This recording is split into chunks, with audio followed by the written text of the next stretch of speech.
할렐루야. 아, 이제 지난 시간에 우리가 그 간음한 여인에 관해서 우리가 공부했잖아요. 그래서 먼저 죄 없는 자가 돌로 치라 얘기했을 때 다 돌을 내려놓고 각자 제 길로 갔던. 그래서 그 남은 여인, 간음한 여인을 보고 예수께서 뭐라고 그러셨죠? 나도 너를 정죄하지 아니하노니 가서 다시는 죄를 범하지 말아라. 그 제가 말씀드린 건 회개에 합당한 열매를 맺는 것이 진정한 주님이 원하는 삶이다. 내가 가지고 있던 안전장치 다 내려놓고 주님을 향한 그 끈만 붙들고 나가는 것, 그것이 하나님의 백성의 삶이다 라고 말씀드렸어요. 그 이후에 이제 오늘 말씀이 이어지는데 요 때가 장막절입니다. 초막절. 여러분 초막절이 되면 이스라엘 백성들은 지금도 유대인들은 아파트 베란다에다 혹은 집 앞마당에다가 텐트를 치고 지난 40년간 하나님께서 우리 조상들을 어떻게 이끄셨고 어떻게 인도하셨는가를 기억하며 기념하는 행사를 지금도 합니다. 장막절. 그런데 이제 장막절이 되면 그 예루살렘 성전에 거기 여인의 뜰이라고 있습니다. 여인의 뜰.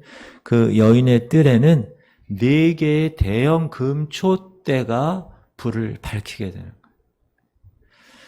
거예요. 이 불빛은 예수 그리스도 그 당시에 물론 이 절기를 지키는 마음으로 빛을 비췄지만 실은 이 불빛은 이스라엘 출애굽해서 그들이 광야에서 생활할 때 하나님께서 그들을 이끄셨을 때 무엇으로 이끄셨어요? 구름 기둥과 불 기둥으로 인도하셨어요. 그래서 그 구름 기둥과 불 기둥으로 그들의 갈 길을 보호하시고 보이시고 인도하셨음을 기념하는 그러한 그 4개의 촛대가 바로 그 임재, 하나님의 임재를 상징하는. 그래서 그 금촛대에 불이 탁 비치면 그 예루살렘 도시의 어느 곳에서나 그 빛을 볼 수 있었다. 그러니까 상당히 밝고 상당히 큰 규모의 촛대였다. 금촛대였다. 문서에는 예루살렘의 여인들이 이 불빛을 의지해서 바느질도 할 수 있을 정도로 밝았다. 그렇게 얘기해요. 자, 그러면 이 금촛대에 불이 붙여지게 되면 하나님의 은혜를 기뻐하는 출애굽해서 광야에서 하나님께서 구름 기둥과 불 기둥으로 우리를 이끄셨던 그때 그 생각을 하면서 노래하고 춤추고 그리고 하나님께 영광과 찬양을 돌립니다. 이 장막절은 일주일 동안 하는 거예요. 안식일 시작해서 그 다음 안식일까지. 그런데 이제 장막절 절개가 이제 끝나가는 마지막 날 안식일 저녁에 마치 우리가 올림픽 성화가 이렇게 다 끝나고 나면 이렇게 꺼지는 것처럼 4개의 촛불이 불빛이 가물가물거리고 꺼져갈 때 이제 축제의 노랫소리도 들리지 않고 신나게 춤추는 모습도 보이지 않은 어떻게 보면 아쉽고도 어떻게 보면 좀 엄숙한 그 순간 어떤 한 젊은이가 탁 나타납니다. 그리고 군중들을 해치고 그리고 그 여인의 뜰의 한복판에 탁 올라가서 외치는 거예요. 뭐라고 외쳤는가? 나는 세상의 빛이다. 누구겠어요? 그 젊은이가. 예수 그리스도라. 그래서 오늘은 나는 세상의 빛이다 라는 것에 관하여 여러분과 한번 말씀을 나누고자 합니다. 오늘 12절 우리가 읽었는데 한 번 더 읽어볼까요? 예수께서 시작. 예수께서 또 말씀하여 이르시되 나는 세상의 빛이니 나를 따르는 자는 어둠에 다니지 아니하고 생명의 빛을 얻으리라. 이 헬라어로 나는 무엇입니다. 영어에는 I am, you are, he is, him, he, 뭐 이런 거 있죠. 주어와 비동사, 존재의 비동사. 헬라어에는 에고, 에임이 그래요. 자, 우리 새로운 외국어를 한번 해봅시다. 따라하세요. 에고, 에임이. 우리 많이 익숙한 것 같아요. 아이고, 에임이. 아이고 애미야 뭐 그런 것 같은 할머니 할아버지들이 아이고 힘들어서 아이고 애미야 부르는 것 같은 에고 에이미. 그건 뭐냐? 나는 뭐뭐시다예요. 이 요한복음의 요한이라는 사도는 예수 그리스도 그분을, 자 요한복음은 마태, 마가, 누가랑 달리 예수 그리스도의 신성에 포커스를 맞췄어요. 그분이 인간이면서 동시에 신이라는 거예요. 그래서 7가지의 에고 에이미를 이야기합니다. 기록을 했어요. 첫 번째 우리가 배웠어요. 나는 생명의 떡이다. 이렇게. 기억나시죠? 두 번째 이게 지금 오늘. 나는 뭐라고요? 세상의 빛이다. 세 번째, 나는 문이다. 네 번째, 나는 선한 목자다. 다섯 번째, 나는 부활이요 생명이다. 여섯 번째, 나는 길이요 진리요 생명이다. 일곱 번째, 나는 참 포도나무다. 이렇게 너희는 가지다.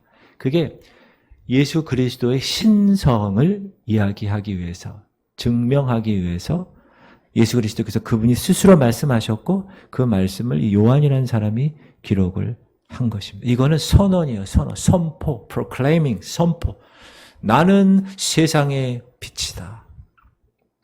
예수님이 이 땅에 오신 역할, 하나님이 아들을 통하여서 이 땅에서 해가 하실 그 사명, 미션, 그것을 자기가 이야기하는 거예요. 선언하면서. 나는 세상의 빛이다. 이걸 하나님의 자기 계시라 그래요. 보이는 거. 하나님이 바로 그 육신을 입고 이 땅에 오셔서 내가 어떤 일을 할 것이야, 얘들아. 라고 말한 두 번째 위대한 선언. 그게 나는 세상의 빛이라는 거예요. 세상에. 이거는 에고 에이미라는 이 헬라어의 독특한 의미는 뭐냐? 결코 다른 사람은 할 수 없는 나만이, 나 홀로 세상의 빛이다 라는 선언입니다. 이건 동시에 예수님이 하나님이라는 선언입니다. 자, 구약의 불기둥, 구름기둥의 그 빛은 하나님 자신의 나타내심이에요. 계시였어요. 현이었어요. 그런데 지금 신약시대 복음서에서 예수 그리스도 그분이 이 땅에 육신의 몸을 가지고 오셔서 자신이 세상의 빛이라고 선언하시는 거예요. 이 세상의 빛이라는 이 말은 여기만 나온 게 아니라 여러분 구약에도 얼마나 많이 나오는지 몰라요. 시편에 한번 읽어볼까요? 시작. 여호와는 나의 빛이요 나의 구원이시니 내가 누구를 두려워하리요. 여호와는 내 생명의 능력이시니 내가 누구를 무서워하리요. 이 시편 27편 1절을 얼마나 많은 작곡가들이 곡을 써서 하나님을 찬양했는지 몰라요. 주는 나의 빛. 얼마나. 이렇게 구약에서부터 하나님을 빛이라고 계시하신 하나님. 신약 성경에서 요한 1서에서 사도 요한 또 이렇게 얘기합니다. 시작. 우리가 그에게서 듣고 너에게 전하는 소식은 이것이니 곧 하나님은 빛이시라. 그에게는 어둠이 조금도 없으시다는 것이니라. 안 보이면 보이는 대로 하시면 더 은혜가 될 겁니다. 왜냐하면 오랫동안 이렇게 하고 있으면 몸이 안 좋아질 가능성. 제가 여러분을 너무너무 생각해서 말씀드리는 겁니다. 자, 그런데 지금 예수님 그분이 선언하시는 거예요. 나는 세상의 빛이라. 장막절 마지막 날 그 예루살렘 도성을 비추고 있던 그 4개 금초대가 이제 꺼져가는, 사그러져가는 그 순간에 선언된 이 위대한 선언. 나는 세상의 빛이라. 그러면 이 세상의 빛이라는 의미가 뭘까? 한번 우리가 공부하고 여러분도 빛의 자녀잖아요. 그래 여러분도 그렇게 열매를 맺어야 되지 않을까? 첫 번째는 하나님의 임재의 증거라는 거예요. 하나님의 임재. 자, 광야에서 성막이 있죠. 하나님이 왜 성막을 만들라고 그랬죠? 몇 규빗, 무슨 재료, 이렇게 해가지고 성막을 만들라고 그랬어요. 왜 성막을 만들라고 그랬습니까? 가장 큰 핵심. 하나님이 우리와 함께 하고 싶으신 거예요. 천지를 지으시고 보이지 않으신 영으로 존재하시는 분이 하나님이 택한 아브라함의 민족, 이스라엘 민족, 그 민족 가운데 거하시기 위해서 dwelling place, 거하시는 장소로 하나님이 성소를 만들고 그 안에 지성소를 만들고 그 안에 궤짝 하나, 관같이 생긴 궤짝 하나 만들고 거기에 형상, 천사의 형상, 그룹 형상을 만들어서 그 가운데 그 지성소는 뭐라 그러죠? 등잔이 없어요. 성소는 등잔이 등불이 있어서 환하게 비치는데 지성소는 캄캄합니다. 1년 내내. 왜 거기가 캄캄하고 빛이 없죠? 빛 대신 하나님이 거기에 쉐키나 영광으로 존재하시기 때문에 빛이 필요 없는 거예요. 그래서 이 성막의 핵심은 뭐냐? 하나님의 임재다. 광야의 성막에서 쉐카이나의 영광스러운 빛이 주의 임재를 보여주었던 것처럼 이스라엘 백성들이 그래서 구름 기둥과 불 기둥을 통해서 하나님의 나라 함께 있구나라는 것을 인식하며 그 메마른 광야 생활을 할 수 있게끔 하기 위해서 하나님은 스스로 이 땅에 오셔서 그 궤짝 위에 존재하게 되었다. 그 법궤가 시은소죠. 시은소. 베풀시, 은혜 은자, 장소소, 시은좌라고도 하고 대제사장 1년에 한 번 짐승의 피를 가지고 그 안에 지성소에 들어가서 정결케 한 다음에 그 피를 뿌릴 때 그 모든 백성의 피가 사해짐으로 거룩하신 하나님이 만나 주시는 거예요. 거룩하지 못한 대제사장을. 그런 엄숙한 곳. 그곳이 왜 존재한다고요? 하나님이 우리와 함께 계시기를 원한다는 거예요. 그러니까 예수님은 누굽니까? 예수님 하나님 아들이고요. 십자가에 달리시고 물론 그래요. 그러나 예수님이 왜 이 땅에 오셨어요? 마찬가지로 우리와 함께 하기 위해서 오셨다. 그 이름을 뭐라 해라? 보라 처녀가 잉태하여 아들을 낳을 것이니 그 이름을 임마누엘이라 하라. 그 뜻이 뭐라고요? 읽을 거예요. 시작. 보라 처녀가 잉태하여 아들을 낳을 것이요 그의 이름은 임마누엘이라 하리라 하셨으니 이를 번역한즉 하나님이 우리와 함께 계시다 함이라. 네. 하나님의 백성들과 함께 계시기 위해서 찾아오신 하나님, 그분이 바로 예수님이라. 요한복음 1장 14절. 우리가 이거 외운 건가요? 아니죠. 외울 거예요. 시작. 말씀이 육신이 되어 우리 가운데 거하심에 우리가 그의 영광을 보니 아버지의 독생자의 영광이요 은혜와 진리가 충만하더라. 말씀이 뭐가 됐어요? 육신. 요한복음 1장 1절 태초에 말씀이 계시니라. 그 말씀은 하나님이라. 그 말씀이 하나님과 함께 계셨다. 그래서 예수 그리스도 그분을 말씀으로 얘기하시는데 그 말씀, 로고스라고 하는 그 말씀이 육신이 되어서 became flesh, 육체가 되어서 이 땅에 오셨다. 왜 오셨다고요? 우리와 함께 하기 위해서. 이거는 놀라운 일이에요. 여러분, 제가 이런 예를 가끔 드리는데 옛날에는 뭐 놀 게 없잖아요. 그러면 양집하는 곳에 봄날 되면 파리 한 마리 잡아가지고 탁 넣으면 개미들이 막 와가지고 그 개미를 개미집 집으로 막 분해해서 가져가는 거. 저만 해봤나 모르겠는데 저는 그걸 좀 했어요. 제가 파리를 잘 잡거든요. 잘 잡혀가지고 한번 탁 하면 기절시켜요. 그 다음에 딱 날개를 띄어 내비두면 개미들이 와서 먹어요. 그러면 개미들이 저에 대해서 알까요? 모르죠. 누가 파리를 줬는지 알까요? 하늘에서 떨어졌어, 파리가 만나처럼. 알 수 있을까요? 몰라요, 개미의 이 생각으로는. 그래서 애들이 너무 모르니까 제가 뭐가 됐어요? 개미가 됐어. 그래서 그 개미 가운데 들어가가지고 야 인마 이거 내가 인마 준 거야 인마 이렇게 했다는 거예요. 개미를 너무 사랑해서 내가 개미가 돼가지고 개미를 위해서 내가 개미 십자가에 죽었어요. 이해가 되시죠? 예수님이 이 땅에 오신 이유가 뭐라고요? 우리와 함께 하고 싶으셔서 그 하나님이 육신이 되어서 이 땅에 오셨다. 그 당시 팔레스틴에 33년간 있었을 때는 제자들이 함께 그 육신을 만졌고 그들과 함께 밥을 먹었고 그들의 손을 만졌을 때 하나님의 손을 만진 거였다. 예수님이 얘기하실 때 그 음성은 하나님의 음성이었다는 거예요. 지금은 어때요? 여러분 이런 사람이 있어. 그때 태어났으면 좋았을 텐데. 예수님이 키가 몇이고 얼마나 잘생기고 음성은 어떻고 노래는 잘했나? 베이스인가? 테너인가? 바리톤인가? 이렇게 생각할 수 있잖아요. 그러나 예수님보다 더 시간과 공간을 초월한 성령님을 주신 거예요. 지금은. 지금 성령 시대잖아요. 그러니까 여러분이 하나님 보고 싶으면 어떻게 해야 돼요? 성령님을 계속 간구하시는 거예요. 성령 충만한 생활을 하시는 거예요. 할렐루야. 광야에 문제가 있습니다. 광야. 여러분 광야의 이스라엘 백성들의 문제가 뭘까요? 광야는 일단 더워요. 여러분 사막에 이렇게 한번 가보신 적 있으세요?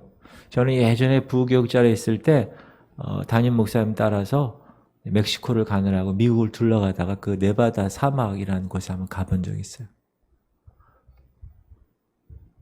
이런 이제 집이 있잖아요. 그 바깥에 가본 적이 5분 이상은 못 있겠더라고. 얼마나 뜨거운지.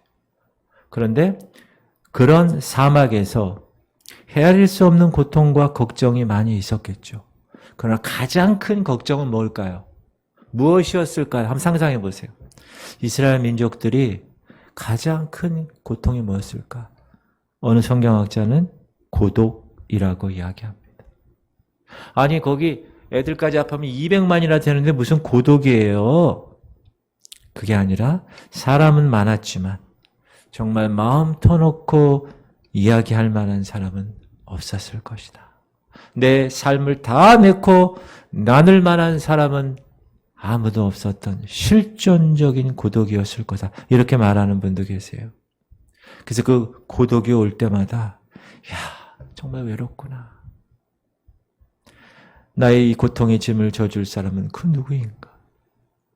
내 가족도 이해 못하는, 내 가까운 사람에게도 얘기할 수 없는 그런 철저한 인생의 근본적인 고독, 그런 가운데 있을 수가 있다.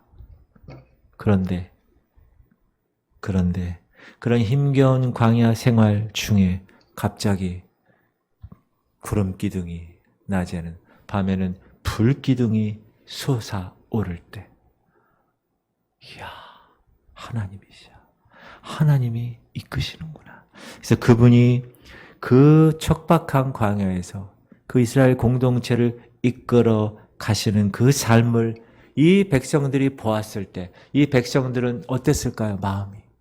그 고독 가운데 있던 그 사람의 마음들이 다 변화되기 시작했을 거예요. 어떻게? 희망으로. 이야, 저 하나님, 그분이 나와 함께 하시는구나. 나의 모든 응답, 내 모든 기도의 제목, 내 모든 삶의 질문에 해결하시고 응답하시는 그분, 창조주이신 그 하나님, 나와 더불어 함께 계시기 위해서 저 하늘에서 이 땅에 육체를 가지고 오신 그 하나님, 그 하나님이 구름 기둥과 불 기둥으로 나타났을 때 여러분 거기에 있었던 사람들은 어떤 생각을 했을까요?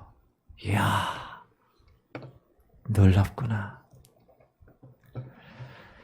여러분 살아계신 하나님의 임재야말로 우리 성도들의 삶의 진정한 소망입니다. 지금 이 광야의 생활을 우리가 살고 있는데 이스라엘 백성과 함께 하신 하나님은 그들을 어떻게 인도하셨다고 얘기합니까? 창세기 보면 시작. 낮에는 구름 기둥, 밤에는 불 기둥이 백성 앞에서 떠나지 아니하냐. 네. 여러분 이건 얼마나 그 백성들에게 위로와 희망이었겠습니까? 여러분이 지금 걷고 있는 그 삶 가운데서도 뭔가 잡히지가 않아. 그런 좌절감 때문에, 그런 눈물겨움 때문에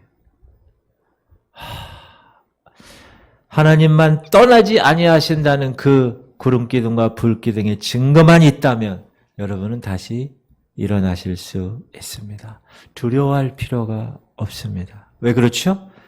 만유를 창조하시고 지금까지 이끄시는 그분이 나와 함께 하시고 나를 이끌어 주시는데 내가 무슨 두려움이 있는가? 그러므로 여러분, 지금 혹시 광야 가운데 계신 분 계십니까? 그 광야에서 힘들고 어렵고 고독 가운데 두려워 삶의 어떤 초점을 잃어버리고 방황하고 계신 분 계십니까? 하나님이 우리와 함께 계신다는 사실. 구름기둥과 불기둥으로. 나는 세상의 빛이다. 빛으로 하나님께서 우리와 함께 우리의 주어진 그 어둠의 삶의 길을 비추어 주시면서 같이 손잡고 걸어가게 하신다는 그 이유를 우리가 안다면, 그리고 우리가 죽는 날까지, 우리가 개인적으로 종말이 올 때, 그렇죠? 나이가 많아서 죽으면 개인적인 종말이고, 그리고 시대적인 종말이 왔을 때 그때까지 하나님이 어떻게 하신다고요? 항상 우리와 함께 하신다는 거예요. 우리가 이거 외운 거죠? 시작. 내가 너에게 분부한 모든 것을 가르쳐 지키게 하라. 볼지어다 내가 세상 끝날까지 너희와 항상 함께 있으리라 하시니라. 세상 끝날까지 우리와 항상 함께 하시는 그 예수님의 그 빛, 그것이 하나님의 임재의 증거라는 것입니다. 저는 저와 여러분의 신앙생활에서 매일 매시 이 하나님의 임재를 경험하는 놀라운 백성들의 모습이 될 수 있기를 주 여러분으로 축원합니다. 이건 정말 중요한 거예요. 내가 어딜 가든지, 칼빈이라는 사람은 코람데오라는 말을 썼어요. 하나님 앞에서의 삶. 내가 어딜 가든지, 내가 세상에서 직장에서 일을 하든지, 학교에서 각 애들 가르치든지, 내가 뭘 하든지 하나님 앞에서 하나님이 함께 계신다라는 생각을 가지고 항상 손잡고 간다는 것을 의식하며 산다면 우리는 걱정이 없다. 이 교회도 걱정이 없다. 목사인 저도 걱정이 없다. 할렐루야. 여러분도 마찬가지. 걱정이 없다. 할렐루야. 왜 그럴까요? 하나님이 예수님을 통하 이 땅에 오신 목적이 우리와 항상 함께 있고 싶으셔서, 그리고 약속하셨잖아요. 성령을 통하여 항상 함께 있을 거라고. 걱정하지 마십시오. 하나님의 임재가 빛으로 여러분에게 임했기 때문에 여러분은 끝까지 붙드는 거예요. 최영양 눈이 오른쪽 눈이 안 보여도 걱정하지 않으시잖아요. 왜? 왼쪽 눈이 더 잘 보인다. 이거는 장로님급의 신앙의 그 수준이니까 이 정도 되지. 웬만한 사람이었으면 에이씨 뭐 이쩌고 저쩌고 말이야. 이럴 수 있죠. 그렇죠? 그러나 그걸 다 겸허하게 받아들이고 이렇게 살아가는 모습을 우리에게 보여주시는 것 너무 감사한 일이라고 생각을 합니다. 할렐루야. 자, 두 번째는 나는 세상의 빛이야 라고 얘기하시는 그 의미는 하나님이 인도하신다는 그 인도의 선언입니다. 여러분, 누구에게도 말할 수 없는 가슴 아리가 있어요. 저도 그렇고 여러분도 그렇고 고통이 있어요. 그런데 그 고통을 이해하고 함께 나눌 사람이 있다면 얼마나 고마운 일입니까? 여러분, 이 암 환자들을 돌보는 사람 호스피스라고 그러잖아요. 그 사람들이 주로 어느 사람들이 많으냐? 자기가 암을 경험하고 난 사람들 있죠? 그런 사람들이 호스피스를 많이 한대요. 왜? 아니까. 그래서 한마디 그냥 옆에서 얘기 한마디 툭 얘기해 주는 게 그렇게 위로가 된다는. 여러분, 누가 옆에 이렇게 있어 준다는 것만으로 내가 울고 싶을 때 같이 울어줄 사람이 있다는 것은 귀한 일입니다. 정말. 제가 갑자기 그 얘기하는 게 생각나는데, 제가 초등학교 5학년 때 74년도에 6970 7172 73년도에 그 6970 7172 73 73년도에 여의도로 이사 왔어요. 서대문에서. 그래서 여의도에서 서대문으로 이사 오니까 우리 선생님 중에 5학년 담임 선생님이 누구셨냐 하면 육체미 체육관 관장님이셨어요. 그때 우리는 조그맣고 그분은 20대 대단한 분이었고 막 불뚝불뚝 드끈드끈 막 이런 분이에요. 그분 체육관에 가서 우리가 놀기도 했어요. 막 이렇게 하는 거 있죠. 지금은 요즘 많이 옛날엔 그런 거 없었거든요. 그런데 그분이 이제 야구 이런 글러브 이런 거를 막 갖고 와가지고 막 성경 공부는 5분만 하고 나머지 한 두세 시간은 노는 거예요. 그 백사장에서. 고수부지가 옛날엔 다 백사장이었거든요. 근데 야구하다가 친구 하나, 그 같이 있는 친구는 이름도 잊어버리잖아. 삼룡이에요, 삼룡이. 그 삼룡이가 막 자기 뭐 안 시켜준다고 막 이러면서 막 가는 거예요, 절로. 그래서 제가 열받아가지고, 이런, 짱돌을 하나 딱 들어가지고. 분명히 저는 그럴 의도가 없었어요. 분명히 이쪽으로 가기 때문에 나는 이쪽으로 돌을 던졌어요. 이렇게 말이야. 슉 가는데 이놈이 일로 가다가 갑자기 이렇게 가요. 그러더니 딱 맞더니 아이야! 그러는 거예요. 그래서 멀리서 보니까 이게 터져가지고 피가 줄줄줄줄 흐르는 거야. 막 달려가가지고 선생님한테 선생님만 와가지고 이 손수건으로 딱 지압하면서 팍 하면서 막 병원으로 막 가고 그러는. 근데 이제 그 어머님이 왔어요. 삼룡이 어머님이. 아들 머리통 빵꾸가 나가지고 딱 왔는데 누가 어떤 새끼가 막 이러는 거죠. 엄마는 그럴 수 있죠. 그러니까 제가 어떻게 했어요? 저 착하잖아요. 제가 했습니다. 그랬더니 저한테 그냥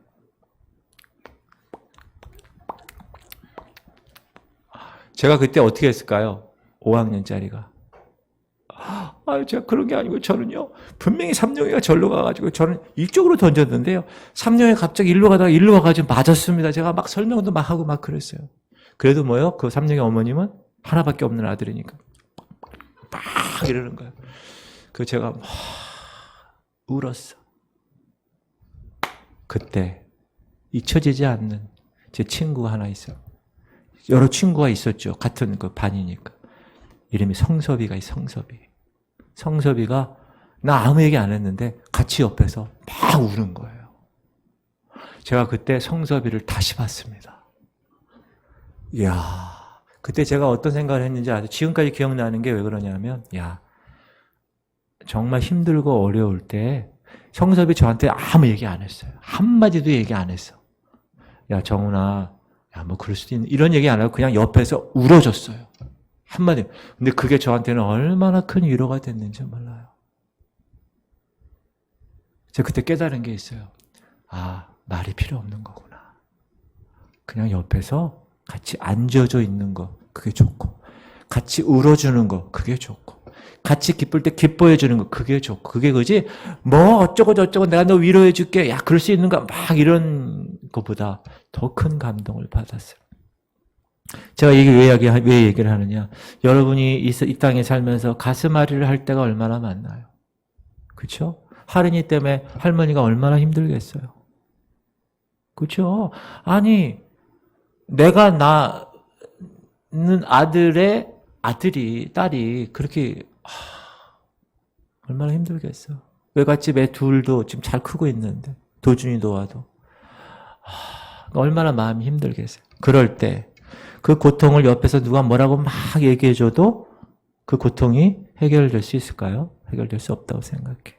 그런데 그거를 그냥 이해해주고 옆에서 앉아서 같이 있어주는 존재가 있다면 얼마나 위로받고 고마운 일이겠습니까? 사람도 여러분, 그렇게 옆에서 함께 있어줄 수 있는 사람이 얼마나 귀한가. 그러나 사람은 함께 있어주는 것만 끝나는 거죠. 함께 있어주면서 우리를 인도해 주지 못한다, 사람은. 그러나 하나님은 나와 함께 하시기 위해서 이 땅에 오실 뿐만 아니라 우리를 인도해 주는 분이라는 거예요. 할렐루야. 그런 분을 여러분은 모시고 산다. 그러니 모든 것이 합력하여 선을 이루는 것을 믿고 기도하는 것. 하느니의 두 통로가 새롭게 회복될 걸 믿고 그것을 통하여 모든 가족들이 더 신앙을 점검하고 하나님 앞에 더 나와 기도할 수 있는 근거가 되고 우리 김은희 권사님 이렇게 중풍으로 지금 계신데 또 우리 최영량 누님 지금 눈이 이렇고 여러 가지 힘들고 어려운 상황이 있을 수 있잖아요. 그런데 이 가족들은 어떻게 생각을 하느냐? 그래, 이러한 고통과 어려움이 오히려 합력하여 선을 이루는, 그래서 하나님을 더 찾고 더 영적으로 깨어있고 더 영적으로 무장할 수 있는 기회가 되었기에 감사합니다. 이런 간증이 나올 수 있는 것입니다. 사막 광야에 그 방황하던 이스라엘 그 백성들의 문제는 뭡니까?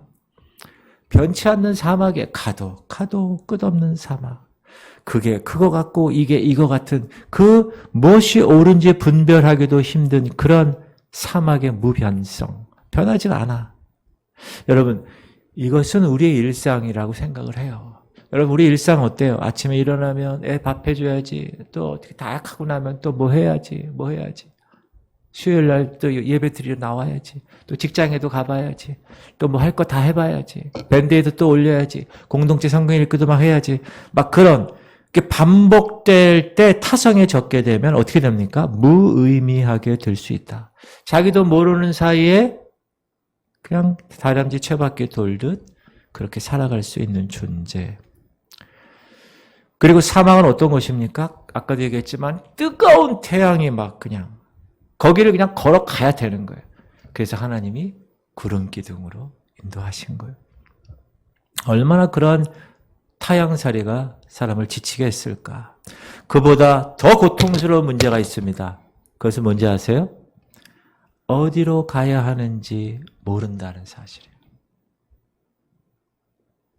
여러분, 이게 가장 큰 고통입니다. 아무리 가도 제자리에 서 있는 것 같아요. 여러분 삶, 신앙생활도 마찬가지. 신앙생활 하는 것 같은데 제자리에 있는 것 같아. 뭐 하는 것 같은데 제자리에 있는 것 같아. 그런데 그 순간에 구름 기둥과 불 기둥을 통하여서 그 기둥이 움직이고 갈 길을 제시하는. 여러분, 이거는 너무나 귀한 일. 세상 사람은 모르는 거예요. 세상 사람은 광야만 보는 거예요. 저 예수쟁이들, 저 목사.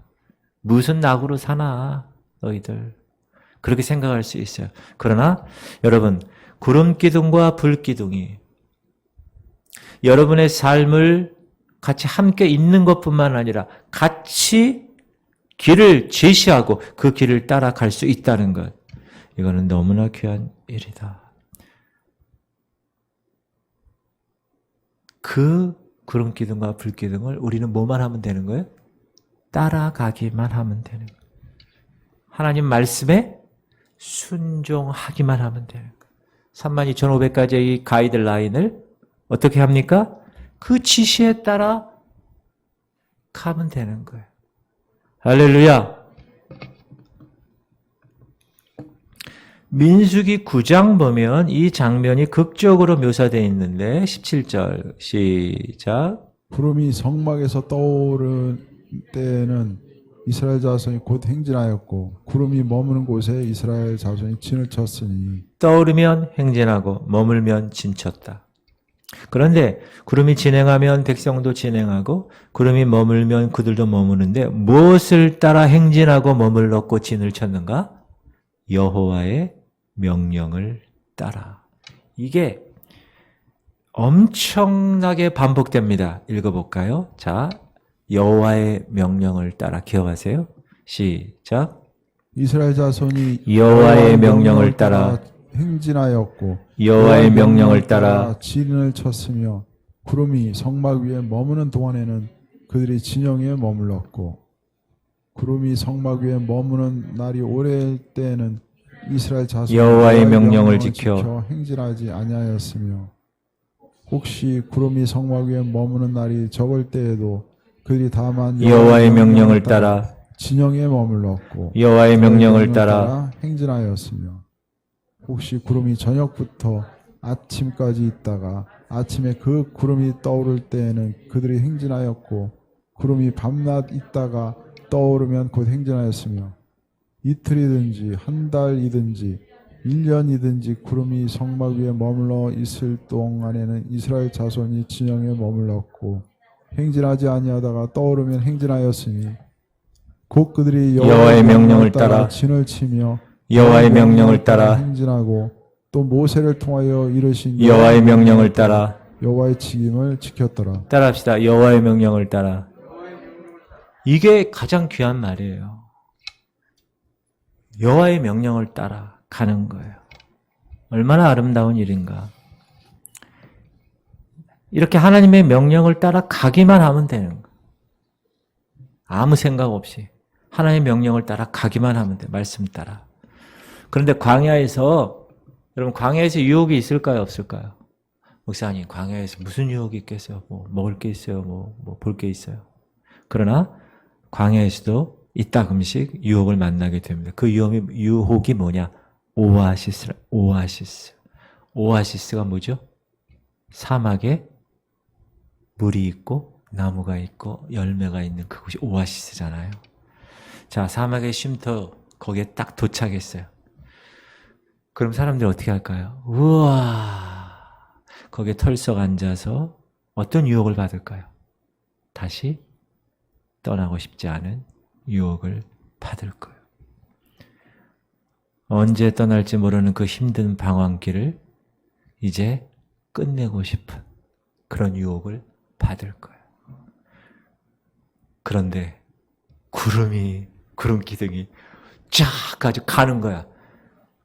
그럼 여러분 어떻게 해야 되겠어요? 안 가. 아, 여기가 좋아, 오아시스가. 그럴 수 있나요? 하나님의 백성이 아니면 그럴 수 있지. 그러나 하나님의 백성은 발걸음을 다시 옮겨야 합니다. 이게 힘든 겁니다. 자, 이거 우리에게 무엇을 가르쳐주고 있습니까? 계속 무엇인가 결정해야 되는 여러분의 삶이 있어요.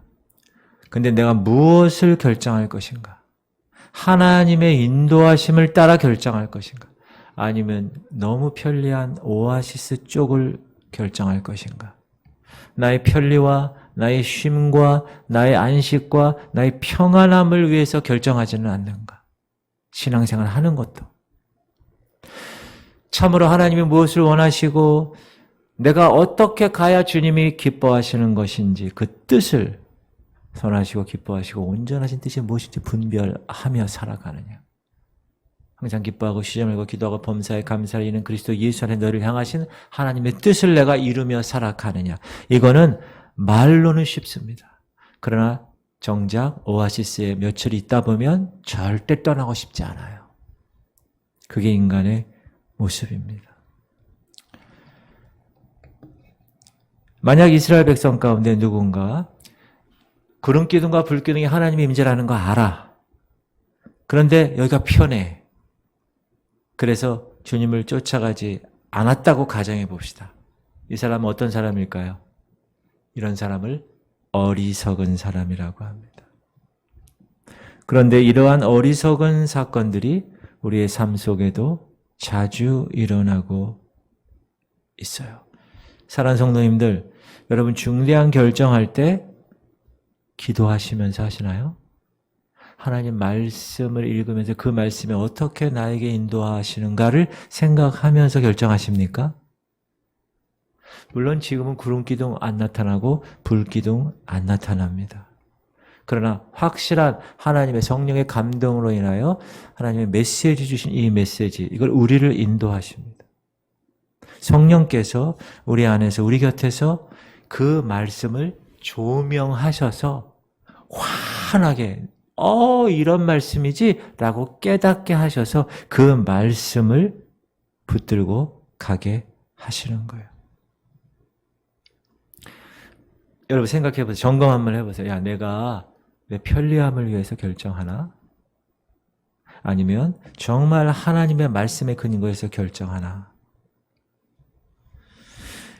오늘 읽은 8장 12절 요한복음 8장 12절에 나는 세상의 빛이니 라는 말과 더불어 중요한 말이 또 있어요. 읽어볼게요. 시작. 예수께서 또 말씀하여 이르시되 나는 세상의 빛이니 나를 따르는 자는 어둠에 다니지 아니하고 생명의 빛을 얻으리라. 자, 나는 세상의 빛이니와 더불어 중요한 단어가 있습니다. 나를 따르는 자는. 예수님은 예수님이고 나는 나야. 그건 그분을 따르는 것이 아니에요. 분명히 whoever follows me, 나를 따르는 그 누구, 그 사람은 어둠에 다니지 아니하고 생명의 빛을 얻으리라. 여기서 우리가 점검해야 할 것, 나는 주님을 따르는 사람인가.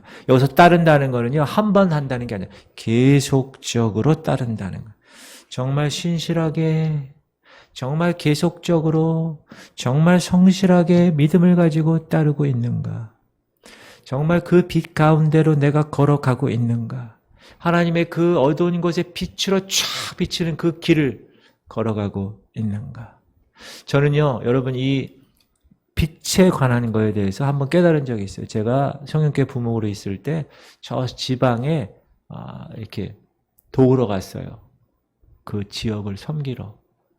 그래서 봉고차에 싣고 하루 종일 뭐 다 밭일하고 뭐 영정사진 찍어주고 도배해주고 뭐 그 지역 일대를 완전히 노동을 다해서 섬기는 거였는데 각 조를 짜가지고 그리고 봉고차를 싣고 숙소로 오는데 이 시골은 가로등이 없어요. 그럼 봉고차를 타고 막 쫙 내리막길이 있어요. 그 내리막길에 제가 어떻게 내려왔냐면 봉고차 불을 탁 끄고 쫙 내려갔어요. 아무것도 안 보여. 저는 칠흑 같은 어둠을 그때 발견했습니다. 이 도시에서는 이 헤드라이트 꺼도 웬만한 건 다 보여요. 근데 진짜 깡촌에서 여러분 여긴 다 논이고 여긴 길인데 내리막길에서 불을 딱 꺼보세요. 아무것도 안 보여. 그러니까 뒤에 있는 성도님들이 와 소리를 지르고 비명을 질러요. 그럼 그때 탁 한번 켜요.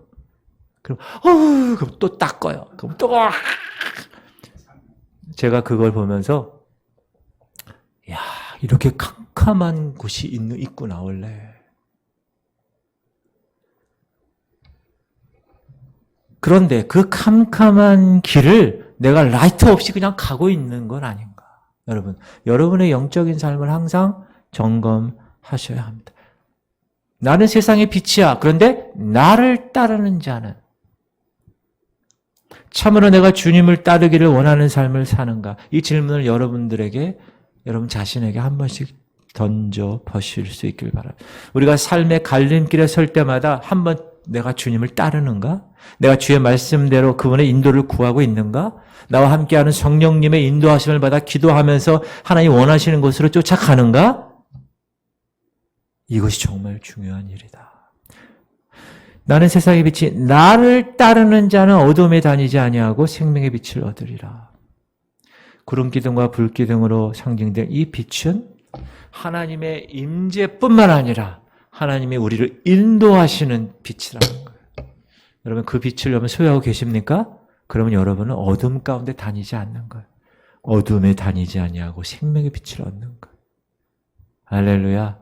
여기 오신 여러분들은 다 그런 분으로 저는 알고 있습니다. 맞습니까? 그래, 얼굴이 그래. 얼굴이 다 빛이에요. 세 번째, 나는 세상의 빛이라는 의미는 저 하나님 나라의 약속이라는. 자, 구름 기둥과 불 기둥이 광야 생활을 인도했잖아요. 이스라엘 백성들에. 그러면 그 백성들을 어디로 인도했을까요? 가나안 땅이죠. 약속의 땅. 그 땅이야말로 하나님이 궁극적으로 이스라엘 백성들에게 주기 위한 땅이었어요. 광야가 아니었어요.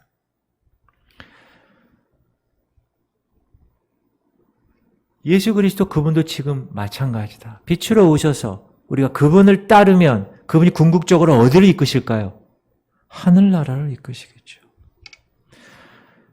광야에서 구름 기둥과 불 기둥으로 인도하신 그 임재 이상으로 더 정확하게, 더 아름답고 더 평안하게 우리 삶 가운데 오셔서 우리를 어디로 인도하십니까? 약속의 땅인 아버지의 나라로 인도하신다는 사실이에요. 그분은 우리와 함께 있기 원하시고 우리를 지시하시고 가이드를 해주시고 끝내는 저 약속의 땅 하늘나라까지 가게 하신다. 그래서 이렇게 말씀하십니다. 시작. 예수께서 이르시되 내가 곧 길이요 진리요 생명이니 나로 말미암지 않고는 아버지께로 올 자가 없느니라. 아버지께로 갈 조건이 뭐라고요? 예수님으로 말미암아. except me. 나를 제외하고는 아버지께로 가게 할 존재가 아무도 없다는 거예요. 왜? 내가 길이고 진리고 생명이니까. 광야에서 예를 들어서 이스라엘 백성들이 결정을 해야 되는데 구름 기둥, 불 기둥을 따라가는 거 결정 안 하고 만약에 다른 데로 갔다. 그럼 그들은 어떻게 했을까요? 방황하고 헤매고 위험에 직면했을 수 있어요. 여러분, 내비게이션 없었을 때 어느 목표를 가지고 가잖아요. 감으로. 지도 한번 이렇게 보고.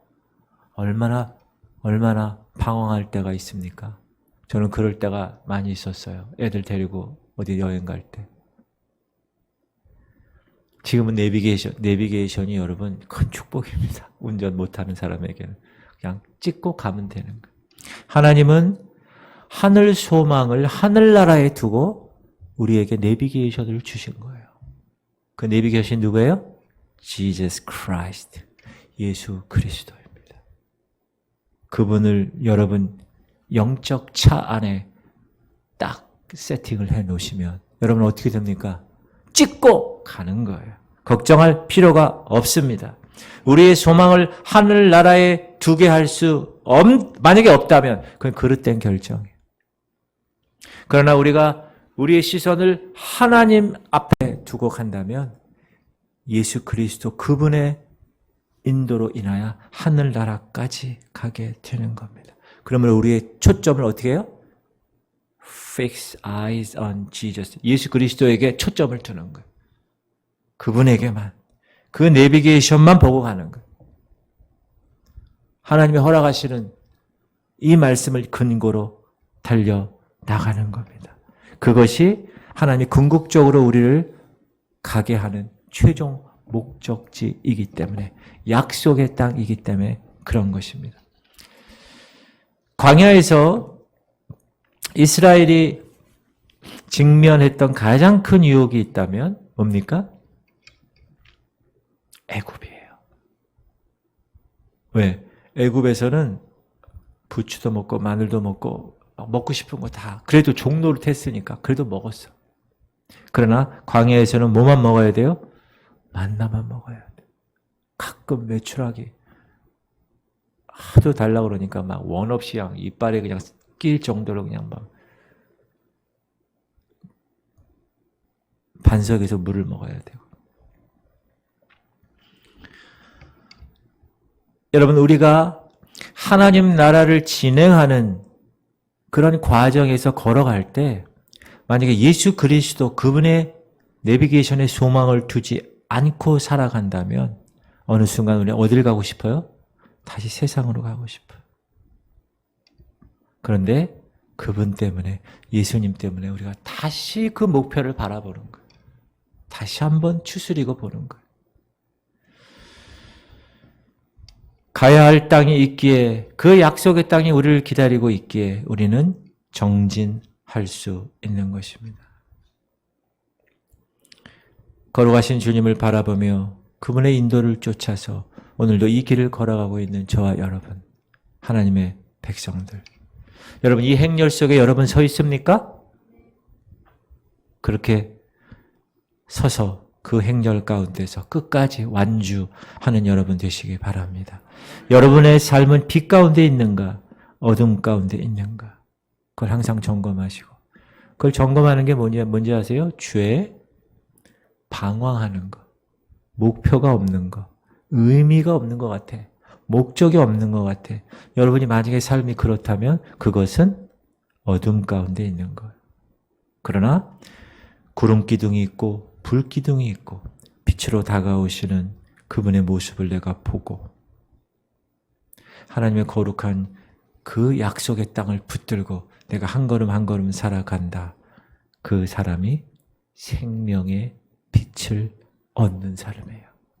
그게 12절 끝에 있는 거예요. 시작. 예수께서 또 말씀하여 이르시되 나는 세상의 빛이니 나를 따르는 자는 어둠에 다니지 아니하고 생명의 빛을 얻으리라. 이 빛은 저와 여러분을 위한 빛입니다. 하늘나라로 가는 밝은 빛이신 예수께서는 그 빛을 우리에게 비춰주시고 우리에게 그 빛을 가지고 이 세상을 빛이라고 이야기하신 겁니다. 그것이 하나님의 임재고 하나님의 인도고 하나님 나라를 약속하신 것입니다. 사랑하는 성도님들, 저와 여러분은 그 빛 대신 예수 그리스도를 영접했습니다. 맞습니까? 자녀가 되었습니다. 맞습니까? 빛의 자녀의 사명을 받은 사람이에요. 목사로, 또 여러분 직분자로, 성도로. 그렇다면 우리가 그 빛 가운데 거해야 되고 그 빛을 세상에 비춰야 한다는 거예요. 왜 빛으로 하나님께서 여러분에게 임재하셨겠어요? 어두움 가운데 사는 사람들이 그 빛을 비추라고 하신 거예요. 그 열매를 맺으라고. 시작. 너희가 전에는 어둠이더니 이제는 주 안에서 빛이라. 빛의 자녀들처럼 행하라. 빛의 열매는 모든 착함과 의로움과 진실함에 있느니라. 그 열매, 빛의 열매, 착함과 의로움과 진실함의 그 열매는 나는 세상의 빛이다 라고 하신 그 예수 그리스도의 자녀라면 그 자녀된 증거로 맺어야 하는 열매들이다 라는 것입니다. 그런데 이 열매를 맺는 게 쉬울까요? 어려울까요? 어려워요. 왜? 세상 나가면 손해보는 것 같으니까. 착함과 의로움과 진실함으로 살면 세상에서 돈도 못 벌고 손가락질 당하고 외톨이 되고 주류 사회에 있지 못하게 되니까. 그러니까 사람들이 다 그렇게 안 하는 거예요. 정치판에 가서도 내가 크리스천입니다. 내가 장로고 내가 집사고 내가 하나님의 거룩한 백성입니다. 얘기를 못 하는 거. 왜? 거기는 착함과 의로움과 진실함이 완전 밑으로 가는 곳이니까. 그러나 그럼에도 불구하고 여러분 어두움 가운데 있는 곳에 여러분이 빛으로 있기 싫어서 여러분이 어두움으로 갑니까? 아니, 여러분은 빛이라니까요. 여러분 어두움에 가면 사람들이 아유 오지 마, 그렇게 당연한 거예요. 왜? 빛이니까. 만약에 여러분이 어둠을 갔는데 잘 왔어, 그건 빛이 아닙니다. 여러분 빛이기 때문에 세상에 어디 딱 갔을 때 사람들이 다 아유 이렇게 해야 되는 거예요. 그게 당연한 거예요. 왜? 의로움과 착함과 진실함으로 향기를 뿜는데 그렇지 않으니까 사람들이. 그래서 여러분 사람들 예수님 때문에 우리가 핍박받는다고 그러잖아요. 그거 당연한 거예요. 당연한 거예요. 할렐루야. 여러분 그거를 넘어서야 되는 거예요. 조직 생활에서 처음에가 중요합니다. 처음에. 군대 갔을 때 처음에가 중요해요. 저는 교회 다니는 하나님의 백성입니다. 그래, 때려보려면 때려봐라. 한번 탁 얘기하고 내 모든 착함과 의로움과 진실함을 보여주잖아요. 그럼 얻어맞지 처음에는. 아프지요? 그러나 그 다음부터는 인정해줘요. 야, 주일날도 저 공부는 일이 많았어요. 그 비행기 락스라고 액체 산소를 계속 넣어줘야 돼요. 주일날도. 근데 저는 교회 가는 걸 알아, 사람들. 가라 그래요. 그게 중요하다는 거예요. 그런데 세상에서는 007 신자들이 너무 많다. 여러분, 우리가 이겨내야 합니다. 여러분이 어둠에 갔을 때 그 어둠이 여러분 싫어하는 건 뭐라고요? 당연한 거라고 그랬어요. 왜? 존재 자체가 다르니까. 그러므로 그것에 대해서 여러분 어둡고 싶어서 막 거기에 이렇게 그러지 마십시오. 여러분 빛의 자녀. 따라합시다. 나는 빛의 자녀임을 선포합니다. 할렐루야. 여러분 남편이나 믿지 않는 사람들에게도 그렇게 하셔야 돼요. 뭐래요? 착함과 의로움과 진실함이 있어야 돼요. 맨날 구사리하고 잔소리하고 밥도 안 차려주고 막 그러면서 교회 다닌다고 그러고 뭐 이러잖아요. 뭐라 그러는지 아세요? 위선자라고 그래요. 그렇게 하면 안 돼요. 더 잘해줘야 돼요. 쓰다듬으면서 잘해주세요. 이렇게 잘해주면 어떻게 됩니까? 나중에 알아요. 빛이라는 거. 할렐루야. 기도 제목. 이제는 우리 주 예수 그리스도의 원하신 은혜와 하나님 아버지의 극진하신 사랑하심과 성령님의 감동감화 충만 교통 이루하심이 빛의 자녀로 살아가기로 결단하며 그 빛이신 하나님의 임재를 매일 경험하며 오늘도 승리하며 살아가기로 결단하는 이 자리에 모인 하나님의 백성들 머리 위에 이제부터 영원토록 함께 하시기를 간절히 축원하옵나이다. 아멘.